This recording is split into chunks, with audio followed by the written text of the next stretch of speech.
Selamat siang yang terhormat Bapak Ibu penguji uji kinerja PPG dalam jabatan tahun 2025.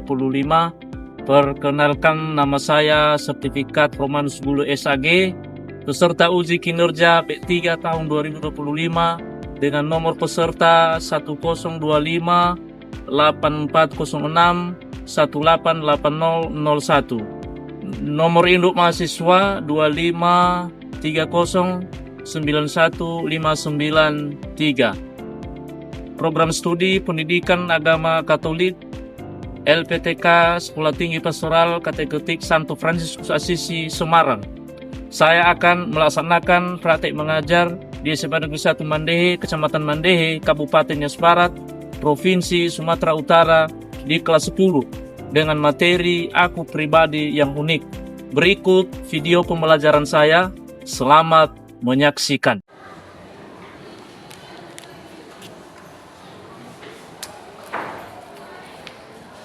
Baik siswa-siswi yang terkasih, pada hari ini kita akan mengadakan pertemuan mata pelajaran agama Katolik.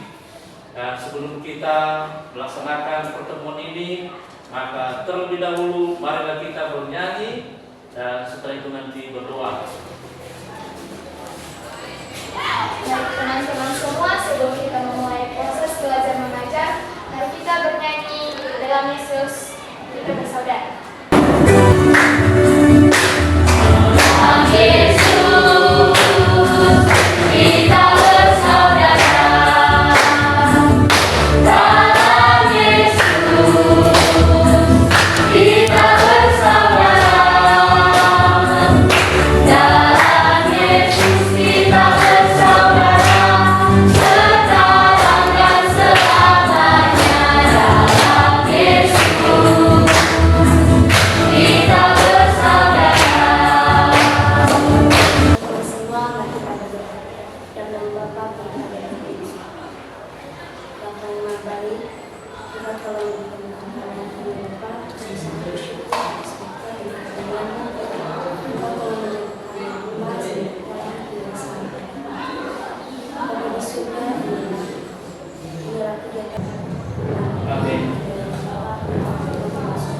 Baik, silakan duduk kembali.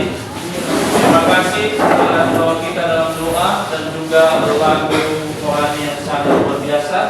Dan sekarang saya menyapa peserta ini semua. Salam. Shalom. Selamat siang. Siang. Sekarang saya mencoba untuk mengecek kehadiran daripada siswa kami sekalian. Nanti kalau Bapak sebutkan namanya, silakan dijawab hadir. Mulai saya mengecek namanya. Alfred Vespa Bulele. Hadir Pak. Ya. Mentari Bule. Hadir Pak. Martinus M. Bule. Hadir Pak. Margareta Tilongganua. Hadir Pak. Mesia KP Baru. Martina Katarine Afnihia. Hadir Pak. Ya. Ada yang belum Bapak sebutkan namanya? Ada?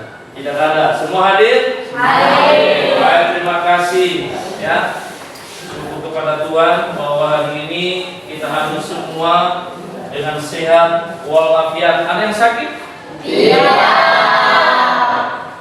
Sekarang kita mencoba untuk masuk pada materi kita ya, dengan judul Aku Pribadi yang Unik. Aku Pribadi yang Unik. Sebelum kita mendalami materi ini, maka ada beberapa pertanyaan ya yang perlu peserta didik kami untuk jawab sebagaimana yang telah Bapak ya paparkan di atas di layar. Pertanyaan pertama, ya, menurut peserta didik, apakah arti keunikan manusia? Siapa yang bisa menjawab? Silakan. Silakan berdiri. Arti keunikan manusia menurut saya adalah tak ada seorang pun yang sama, bahkan saudara kembar sekalipun, yang memiliki keunikan tersendiri yang tidak dimiliki oleh orang lain. Baik, terima kasih, tepuk tangan dulu.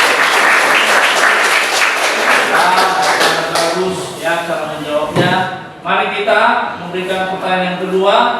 Menurut peserta didik, bagaimana kedudukan laki-laki dan perempuan di mata Allah? Siapa siswa kami yang bisa menjawab? Dipersilakan. Menurut saya, kedudukan laki-laki dan perempuan di mata Allah itu sama atau setara. Karena Tuhan menciptakan manusia menurut debu tanah dan memberikan nafas kehidupan sedemikian rupa. Baik, tepuk tangan. Pertanyaan yang ketiga, menurut peserta didik, di manakah letak keluhuran martabat manusia sebagai citra Allah? Silakan. Letak keluhuran martabat manusia yaitu di jiwa raganya, di jiwa raga manusia sebagai citra Allah. Baik, terima kasih. Baik, setelah kita menjawab beberapa pertanyaan pada awal pembelajaran kita, maka marilah kita melihat, mendengar apa yang menjadi tujuan daripada pembelajaran kita pada hari ini. Nah, ini dia di atas, coba dilihat. Mari kita sama-sama untuk baca ya. Beserta diri mampu memahami dirinya sebagai makhluk pribadi yang berdiri dengan segala kemampuan dan keterbatasannya, sehingga menerima diri dan bersyukur atas keberadaan dirinya sebagai manusia yang unik. Tadi ini patokan, tujuan, capaian daripada proses pembelajaran kita pada hari ini. Maka selanjutnya saya perlu memberitahukan kepada semua peserta didik kami bahwa dalam proses pembelajaran kita selanjutnya kita akan mencoba memecahkan beberapa masalah yang nanti Bapak paparkan di atas mengenai kisah daripada seorang tokoh yang mencoba untuk bangkit daripada mengatasi keterbatasannya. Ini nanti ya salah satu masalah yang akan dipecahkan oleh peserta didik kami dalam kelompok yang berjudul Kisah Hidup Tarjono Slamet dalam mengatasi keterbatasan yang dimilikinya. Mudah-mudahan semua peserta didik kami dalam kelompok masih tetap semangat dan memberikan ide-ide yang cemerlang dalam memecahkan masalah yang ada. Sekarang saya akan membagikan LKPD-nya masing-masing.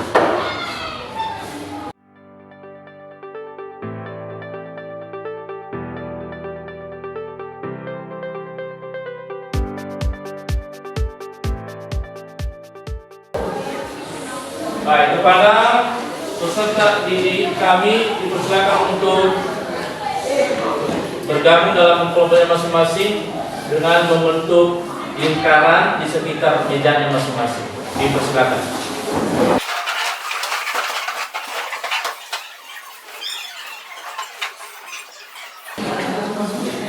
Silakan dibaca ya cerita tentang tokoh tadi. Setelah itu dijawab beberapa pertanyaan yang telah Bapak bagikan di masing-masing kelompok.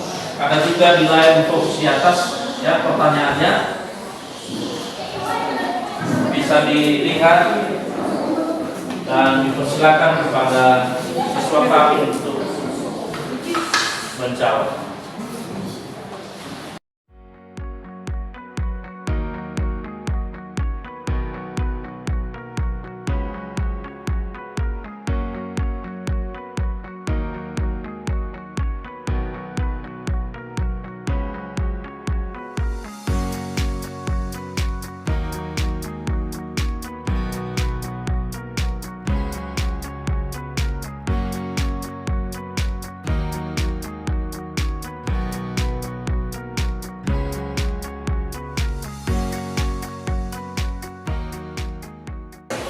Baik, sudah ya? Sudah ya? Sudah, Pak. Baik. Kalau sudah, maka kita memberikan kesempatan ya, kepada masing-masing kelompok untuk membacakan hasil diskusi diskusinya dimulai dari kelompok 1. Silakan maju ke depan. Baik, ini hasil diskusi kami dari kelompok 1.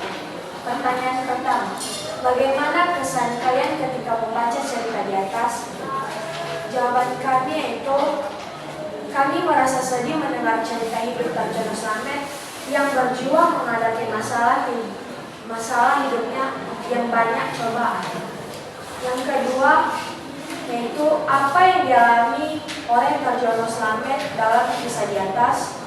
Jawaban kami yaitu dia kehilangan kaki kirinya dan terpaksa diamputasi dan juga menerima kenyataan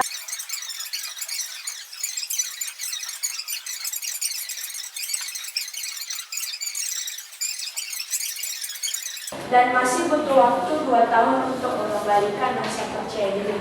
Sekian. Baik, tepuk tangan dulu. Baik, mari kita persilakan kelompok 2 untuk membacakan hasil daripada diskusi mereka. Dipersilakan. Baik, saya akan membacakan hasil diskusi kami dari kelompok 2. Walaupun Karina yang mengikuti selama setahun belajar di pusat rehabilitas Yayasan Kristen untuk Keselamatan Umum dan kembali bangkit dari putus asa.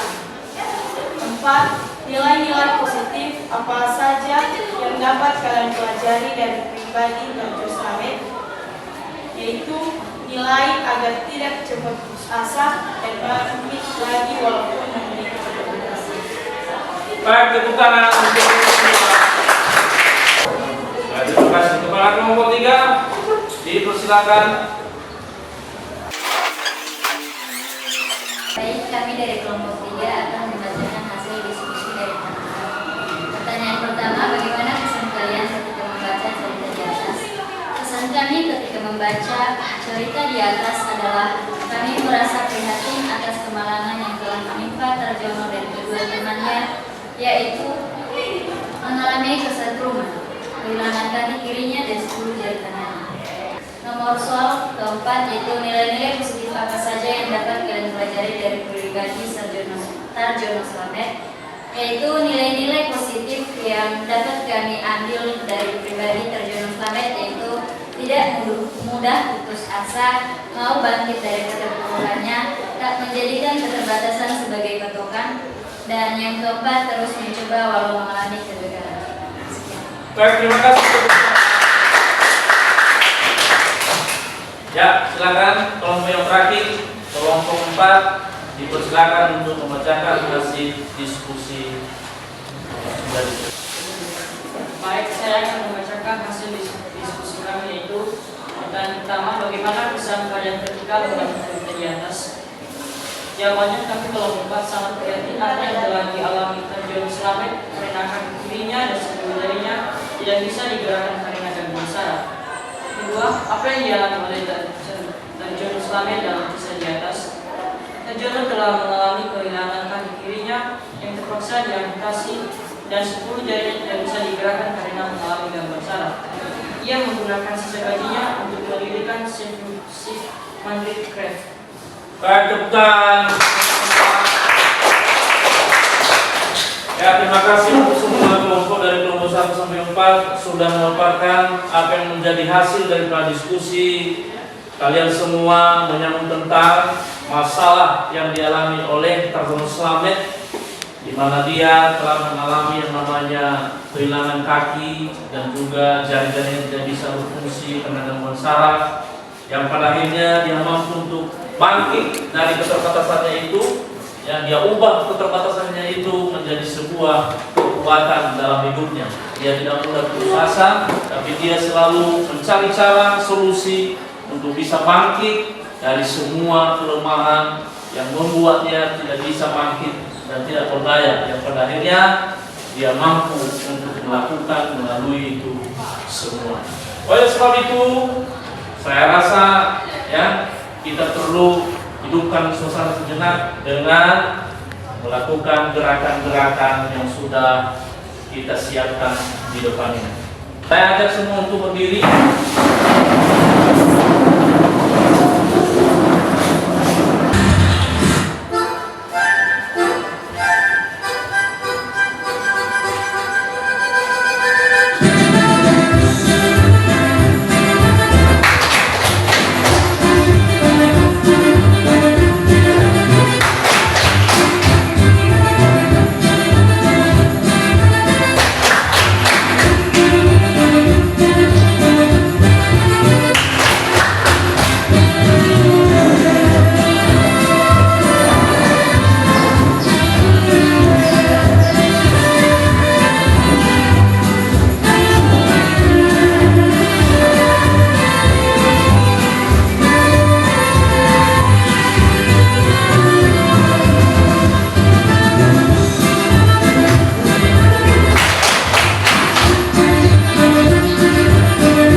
melanjutkan ya kegiatan pembelajaran kita dengan masuk pada menyelesaikan LKPD yang kedua.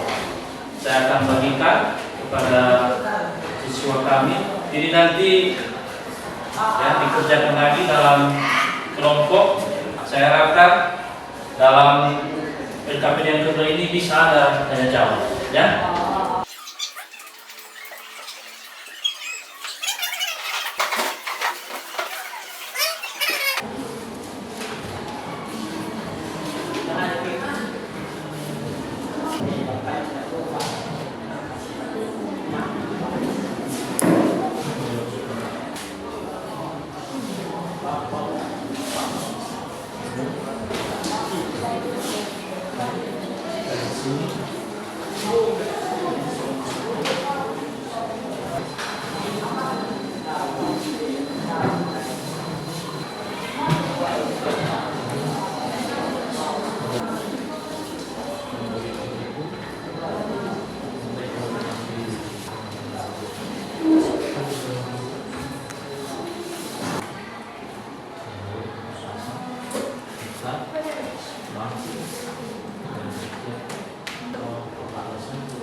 Baik, dipersilakan kepada kelompok 1 untuk mengerjakan. Saya akan membacakan hasil diskusi kami dari kelompok 1. Yang menjadi pertanyaan pertama itu mencari informasi dari kitab suci Kejadian pasal 1 ayat 26 sampai Bab 1 ya. bab 1 ayat 26 sampai 27 dan Mazmur bab 139 ayat 15. Menjadi jawaban kami yaitu tetap berpegang teguh terhadap Tuhan dan selalu mengucap syukur atas segala yang diberikan Tuhan kepada diri sendiri. Baik, tepuk tangan. Sangat luar biasa ya kelompok 1 ini. Sekarang kita dengarkan kelompok 2 juga. Soal yang pertama yaitu mencari informasi dari kitab suci Kejadian bab 1 ayat 26 sampai 27 dan Mazmur bab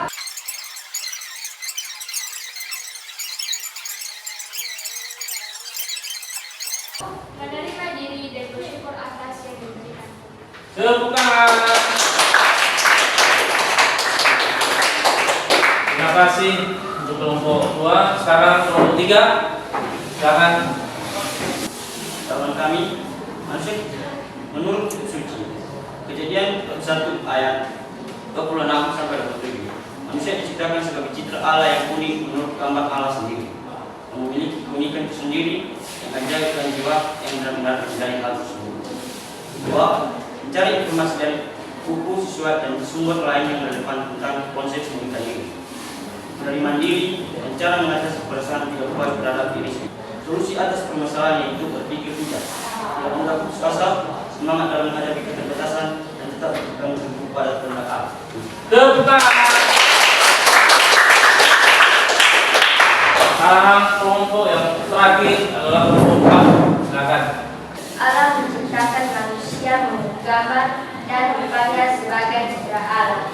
Manusia dipanggil untuk mengasihi, belas kasih, adil dan bertanggung jawab terhadap sesama dan lingkungannya, dan menerima apa yang telah diberikan kepadanya.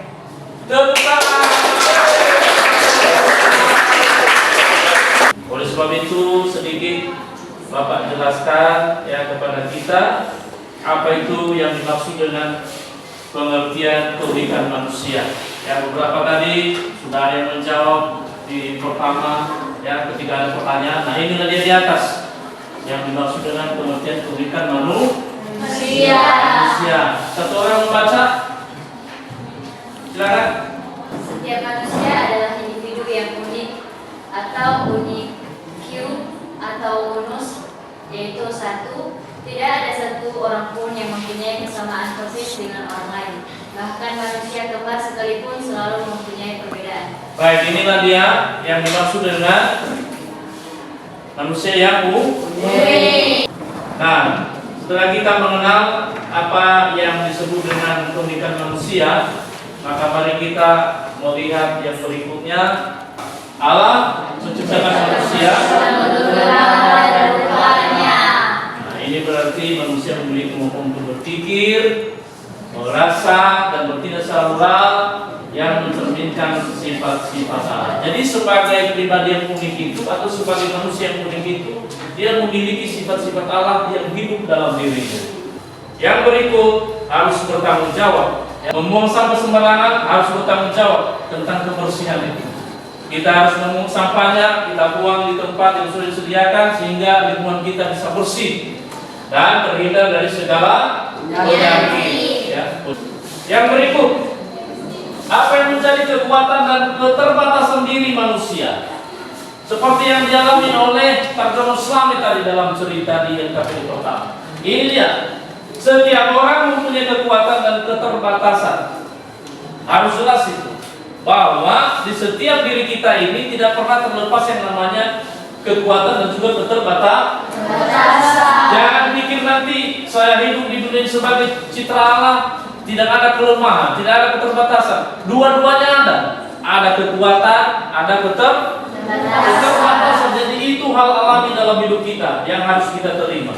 Jadi kalau kita mengalami yang namanya keterbatasan dalam hidup ini, jangan anggap itu adalah sebuah kelemahan kita, karena di baliknya ada kekuatan.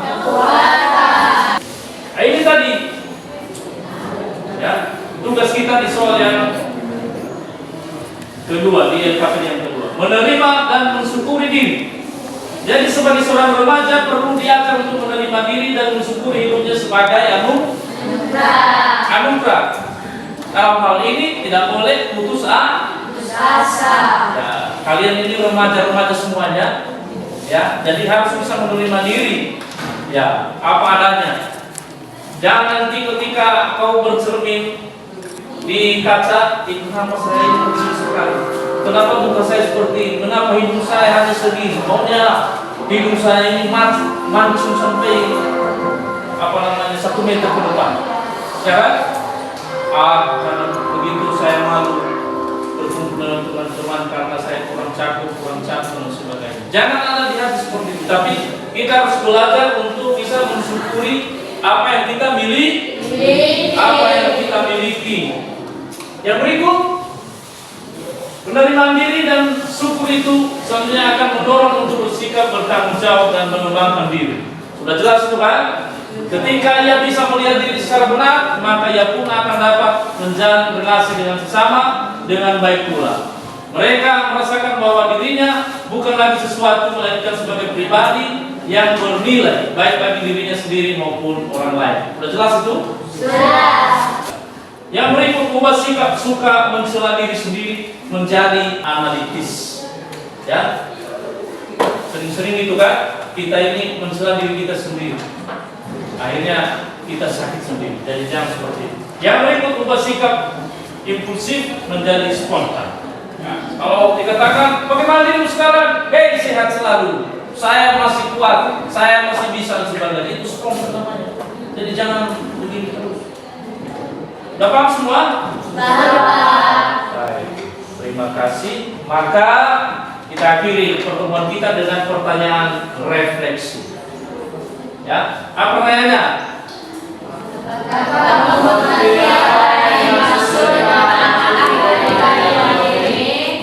Mengerti? Yang kedua, Apakah menyadari bahwa setiap pribadi yang unik memiliki kekuatan dan keterbatasan? sudah menyadari itu? Sudah. Terus? Apakah menyadari bahwa keunikan diri itu merupakan anugerah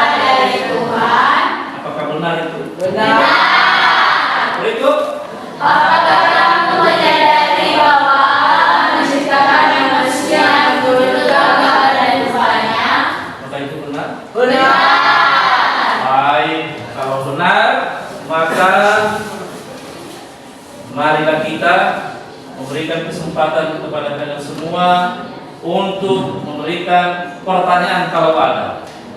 Ya, kalau ada diberikan kesempatan, dan kalau tidak ada maka kita akan melanjutkan sesi berikutnya. Sudah paham semua? Sudah. Baik. Karena sudah paham semua, maka kita berakhirlah pertemuan ini dengan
dalam nama Bapa dan Putra dan Roh Kudus. Amin.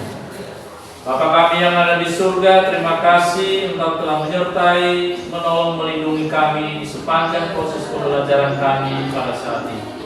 Segala kekurangan, kesalahan kami mohon padamu, ampuni kami, dan ajarilah kami selalu untuk senantiasa mengembangkan iman kepercayaan kami di hadapan Tuhan, dan menjauhkan kami dari semua cobaan berbahaya kini dan sepanjang segala masa. Amin. Dalam nama Bapa dan Putra dan Roh Kudus. Amin. Baik, demikian ya pertemuan kita pada hari ini. Semoga pelajaran yang telah diterima dapat menjadi bekal dalam melanjutkan studi di hari-hari yang akan datang. Demikian, terima kasih. Salam. Shalom.